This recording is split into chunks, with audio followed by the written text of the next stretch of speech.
Agent Ethan Harper stood beneath the rain-drenched awning of the Bayou View Inn, his jaw tight as he stared at room 7D. The motel looked abandoned by progress, trapped in the sticky haze of the 1980s. Its flickering sign buzzed weakly against the humid Louisiana night, but the building itself was crumbling, rusted railings, chipped stucco, and the heavy smell of marsh water and mildew hanging thick in the air. A local FBI technician in a windbreaker held the door open with gloved hands. Inside, portable crime scene lamps threw cold white light across the cramped space. The body of Agent Jordan Blake lay motionless on the sagging bed, still wearing a navy suit and loosened tie. A revolver rested loosely in his left hand, fingers slack, head tilted at an unnatural angle. The blood beneath him had already darkened the sheets to a muddy crimson. From the threshold, it looked like a textbook suicide. That was how the call had come in. But Ethan had been with the Bureau long enough to distrust anything that tidy.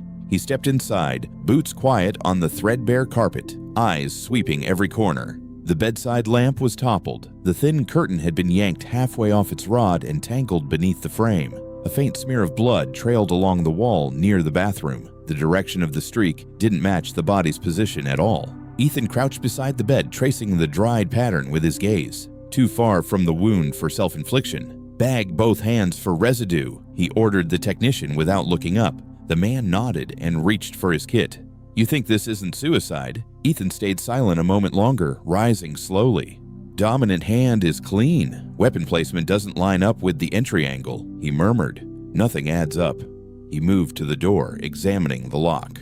The chain was still latched from the inside. How does the killer secure it after leaving? Someone asked behind him.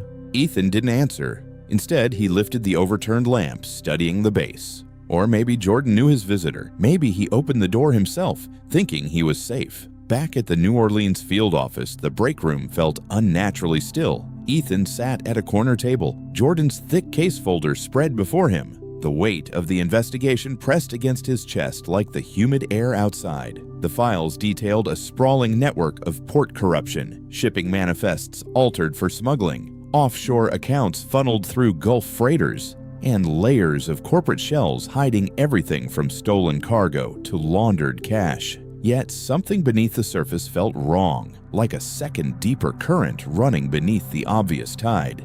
Agent Isabella Torres, Jordan's partner of the last 18 months, leaned against the counter sipping chicory coffee. She was supposed to be on leave, trying to shake the shock.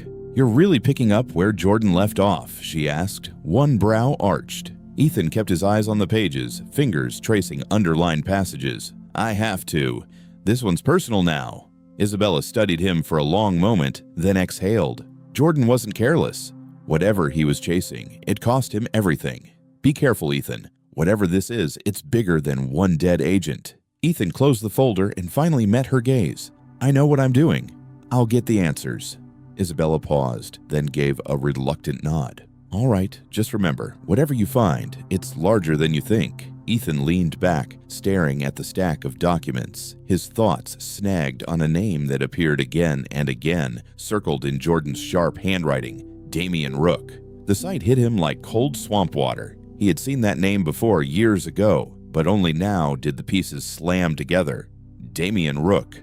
The name carried the echo of every unanswered question from Ethan's childhood. He hadn't let himself think about Rook since the night his father, Special Agent William Harper, had vanished without a trace more than 20 years earlier. Ethan had been just a boy then, too young to understand the classified briefings or the closed-door hearings. All he knew was that his father had been deep inside a major smuggling case along the Gulf Coast, and one morning he simply stopped coming home. Rook had been the ghost at the center of it all, slipping through every net the Bureau cast. Ethan hadn't spoken his father's name aloud in years. Now it tasted like rust. He flipped faster through the pages. Rook's shadow touched a string of missing persons files from the early 2000s, dock workers, captains, even a couple of agents who had simply disappeared. No bodies, no arrests, just cold trails and the sense that someone was always one step ahead. The fact that Jordan had been closing in on Rook didn't surprise Ethan. What did was the triple underline beneath the name and the margin note in Jordan's handwriting. Veil connection. Final piece. Jordan had been closer than anyone in 2 decades. Too close. The next day, Ethan was back at his desk long after the office had emptied. The city outside hummed with distant jazz and the low rumble of river traffic. His mind kept drifting to his father, to the risks that had swallowed Jordan whole. He didn't hear Isabella approach until she was standing right beside him. "I take it you're not letting this go," she said quietly, glancing at the open folder. "No," Ethan answered. "I can't." Isabella's voice softened. When Jordan started digging into Rook, he realized it wasn't just about dirty ports or missing cargo. It was about control, real power hidden behind shell companies and falsified manifests. Someone had been running the entire Gulf smuggling route for decades. Ethan nodded slowly. Jordan was close. That motel scene was staged. Someone made sure he couldn't talk. "So you're certain it was murder?" "The angles don't lie. This was execution dressed as suicide." Isabella frowned. "Then where do we start?" "We follow the money. The trail leads straight to Rook. And if I'm right, Jordan got closer to him than anyone since my father." Isabella exhaled. "This won't end clean, Ethan. You know that." "I don't care," he said, voice hardening. "I need the truth, whatever it costs." The following morning, Ethan stood at the entrance of the field office as the first pink light touched the Mississippi. The city was still half asleep, but he felt a strange calm settle over him. This was the beginning of something far larger than he had bargained for. At his desk, he found a single cryptic note from Jordan's old confidential contact, a retired port inspector named Philip Hayes. The message was short. "Look behind the manifest numbers, file hidden in plain sight." The lead took Ethan to a set of shipping ledgers tied to Rook. Phantom vessels, secret dock leases, and wire transfers routed through shell corporations in the Caribbean. The deeper he dug, the clearer it became that this wasn't ordinary smuggling. Someone at the very top had been orchestrating everything, and Rook was only the visible hand. One name kept surfacing on the authorization forms: Sebastian Vale. Vale had signed off on dozens of high-value cargo releases, yet the man had no photographs, no fingerprints, no digital footprint whatsoever. It was as if Sebastian Vale had been erased from existence. Another ghost. Ethan's pulse quickened. He was certain this phantom was the missing link to his father's disappearance all those years ago. The more he searched, the less real Vale seemed. Layers of fake passports, burned addresses, fabricated histories. Vale had touched every major player in the Gulf underworld, yet no one had ever met him face to face. Ethan leaned back in his chair, eyes narrowed. Vale wasn't a person, he was a shield. But why the extreme effort to stay invisible? What had Vale done, or known, that required such total obliteration? And why had Jordan been hunting him so relentlessly? A dangerous thought surfaced. What if Jordan had uncovered a secret so explosive it had cost him his life? Ethan shook his head, forcing focus. He was getting too close now. The fear was real, but stopping was no longer an option. The next afternoon, Ethan drove to a small, weathered diner on the edge of the city, the kind of place Jordan had used for off-the-books meetings. The air inside smelled of fried oysters and strong coffee. The booths were scarred from decades of secrets. He was meeting Nadia Klein, a longtime informant who had worked the docks with Jordan for years. She had called him that morning, voice tight, insisting she had something Jordan had left just in case. The bell above the door jingled as Ethan entered. Nadia was already in the back booth, eyes darting nervously. She looked like she hadn't slept since Jordan died, dark circles, trembling hands around her mug. "Ethan," she said softly, "you've got the same look he did. Too late and still charging in." He slid into the seat. "What did Jordan leave you, Nadia?" She checked the door once more, then reached into her bag and slid a crumpled photograph across the table. Ethan picked it up. The image showed a charred FBI credential, edges blackened as if pulled from a fire. The name was barely legible, but the first name stood out clearly. William Harper. Ethan's stomach dropped. "That's my father's badge," he whispered, fingers tightening on the photo. Nadia's face was pale. "Jordan said if anything happened to him, I was supposed to give this to whoever came asking." He knew, Ethan. He knew your father wasn't just missing. He was neck deep in the same network right until the end. Ethan's mind reeled. He had always suspected his father's disappearance tied into something enormous. This was the first concrete proof that William Harper might have crossed lines, working undercover, playing both sides, or worse. Had he been a traitor, a hero who went too deep, or simply another victim? Later that evening, back at the office, the weight of the burned badge felt like lead in his pocket. Why surface now, after all these years? Warning or final clue? Ethan forced himself to refocus on Sebastian Vale. The connection to Rook was undeniable, but one piece still refused to lock into place. If Vale was the key, Ethan needed to know how far back the trail really went. A week later, the break came. Ethan tracked down an old port ownership record tied to Vale, an abandoned warehouse on the riverfront that had changed hands through a company called Gulfstream Holdings. The name had appeared in his father's old case notes years earlier. Ethan spent hours cross-referencing every document. Gulfstream was a ghost entity, registered under shifting addresses, appearing and vanishing from records like fog over the bayou. But the money trail was clear. Payments routed to accounts under Damian Rook using the alias Lucas Grant. The same alias had surfaced in a separate missing persons investigation months ago. It wasn't just money. These companies were linked to dozens of people who had simply vanished, people his father had once been investigating. Everything connected. William Harper had gone undercover into the very same network Jordan had been chasing. The deeper Ethan pushed, the wider the trail to Rook and to Vale grew. He had to reach the source. There was no time left. The next morning, Ethan followed the address to the riverfront warehouse district on the outskirts of New Orleans. The area was a maze of decaying docks and rusting cranes, far enough from tourist eyes to stay forgotten. He parked blocks away and approached on foot, moving through the thick morning mist. Black SUVs had been spotted in the area earlier in the week. He knew he was being watched. He circled to the rear, where a heavy door stood slightly ajar, inviting or baiting. He couldn't tell. He checked his weapon, adjusted his vest, and slipped inside. The air was thick with dust and the smell of river rot. The building had been empty for years. Yet fresh footprints crossed the concrete, and faint voices drifted from deeper inside. Ethan's heart hammered. He rounded a stack of old cargo pallets and froze. Damian Rook stood in the center of a small, cleared office space, waiting. "Agent Harper," Rook said calmly, voice low and measured. "I wondered how long it would take you." Ethan's finger tightened on the trigger.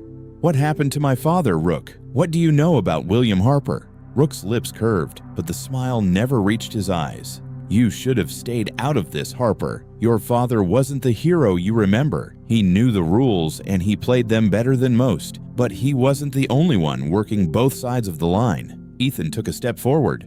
"Talk." Rook's expression flickered. He didn't disappear because someone took him. He walked away because he had no choice left. He knew things that would have gotten him killed if he stayed. The Bureau wasn't just chasing criminals, they were chasing him too. So he erased himself, made sure no one could follow. Ethan's mind spun. His father had gone rogue, not as a victim, but as a survivor. He had infiltrated the network, tried to tear it down from within, and when the walls closed in, he had chosen to vanish rather than drag his family down with him. Before Ethan could respond, footsteps echoed through the warehouse. Rook's face hardened. "You should have left it buried." Gunfire erupted. Ethan spun and ran, bullets chewing into the walls behind him. He burst out the back door and sprinted through the dockyard, a round grazing his shoulder and leaving a hot line of pain. He reached his car, slammed it into gear, and tore out of the lot as two black SUVs roared after him. The chase tore through the narrow streets of the warehouse district, then spilled onto the city's outer roads. Ethan cut through alleyways barely wide enough for his sedan, scraping paint off both sides. Bullets shattered the rear-view mirror. He pushed the car toward the old Mississippi Bridge, tires screaming. At the last second, he swerved into a service ramp the SUVs couldn't follow, losing them in the maze of overpasses. Breathing hard, he tucked the car into an underground garage beneath a quiet block and killed the engine. Blood soaked his sleeve, but the wound was shallow. He dialed Isabella. "Harper," she answered, voice tight. "Where the hell are you?" "I'm okay, but it's worse than we thought. Jordan was right. This is a whole network. I found my father's badge at the warehouse. He didn't disappear. He went underground because he knew too much. He was undercover the whole time." A long silence. "Your father, yeah. And now they're coming for me too. I can't bring the whole Bureau in. Too many people are dirty. I have to finish this myself." "Ethan, listen to me. You can't." He ended the call before she could finish. He wasn't running anymore. The truth was close enough to taste. He drove to another stretch of abandoned dock warehouses, following the final coordinates Jordan had circled in his notes. The district was silent except for the distant call of river barges. Ethan parked blocks away and moved in on foot, gun ready. Inside the second warehouse, he found a back office, papers scattered across a desk, a laptop still open, transaction logs, contact lists, coded manifests, everything Jordan had died for. His father's name appeared in one file under a covert operation header. A voice spoke from the doorway, cold and familiar. "I knew you'd come." Ethan stepped inside. "You'll just end up erased." Stepped inside. "You'll just end up erased like your old man." Ethan's grip on the laptop tightened. "You had Jordan killed. You buried my father. I'm not letting you walk away." Rook chuckled. "I didn't kill Jordan. He became a loose end in a game bigger than he understood. Your father understood the game perfectly. He was never just an agent. He helped build parts of the machine before he decided to burn it down." Ethan's chest tightened. "He left us to protect us." He left because he was smart enough to know when the walls were closing. He cut every tie so the machine couldn't reach you, and now here you are, walking straight into the same gears. The room suddenly flooded with light. A dozen men in dark jackets poured through the side door, weapons raised. Ethan's pulse spiked, but he refused to lower his gun. Rook stepped closer. "You're out of moves, Harper. You're not in control here. You never were." Ethan's mind raced. He spotted the ceiling sprinklers above the crates, the old electrical panel on the far wall. In one motion, he fired upward, shattering the sprinkler head. Water exploded downward as he dove behind the crates. Gunfire erupted. He rolled, came up firing, dropping one man with a shoulder shot. Chaos filled the room, shouts, crashing crates, the hiss of water. Rook had retreated toward a rear exit. Ethan sprinted after him, bullets whipping past. He burst through the door into the alley behind the warehouse just as Rook reached the street. Ethan tackled him from behind. They crashed to the wet pavement in a tangle of fists and elbows. Rook pulled a knife. Ethan caught the wrist, twisted hard. The blade clattered away. He drove a knee into Rook's ribs, then pinned him face down. "You're finished," Ethan growled, cuffing Rook's hands behind his back. Rook turned his head just enough to smirk. "You think this ends with me? You have no idea how deep it goes." Ethan didn't answer. He radioed for backup and kept his weapon trained until sirens filled the alley. Hours later, in the precinct interrogation room, Ethan sat across from Isabella. Rook was in the next cell, already lawyered up, but no longer untouchable. The evidence from the warehouse was being cataloged, enough to bury the entire network. "You did it," Isabella said quietly. "You actually took him down." "It's not over until he's convicted," Ethan replied. "And even then..." Isabella reached across the table and squeezed his forearm. "Your father made his choices. You made yours. That's enough." Months later, the trial dominated national headlines. Damian Rook was convicted on counts of murder, racketeering, conspiracy, and smuggling across state lines. He received life without parole. The revelations about the Gulf smuggling empire shocked the public and triggered internal bureau reforms. For Ethan, the headlines meant nothing. What mattered was the quiet evening he spent in his apartment overlooking the river, the burned badge finally placed inside a small glass frame on the shelf. He heard the soft click of the door. Lauren stepped in carrying takeout bags that smelled of jambalaya. "You okay?" she asked gently, setting them down. Ethan turned from the window. "I think I will be, for the first time in years." She crossed the room and slipped her arms around him. "You uncovered the truth. You finished what they started. Now you get to decide what comes next." Ethan looked out at the city lights, reflecting on the Mississippi. The past would never vanish completely, but its grip had loosened. The road ahead was still uncertain, full of questions he might never fully answer. But for the first time, he felt ready to walk it on his own terms. The weight he had carried since childhood had finally begun to lift, leaving room for whatever future he chose to build.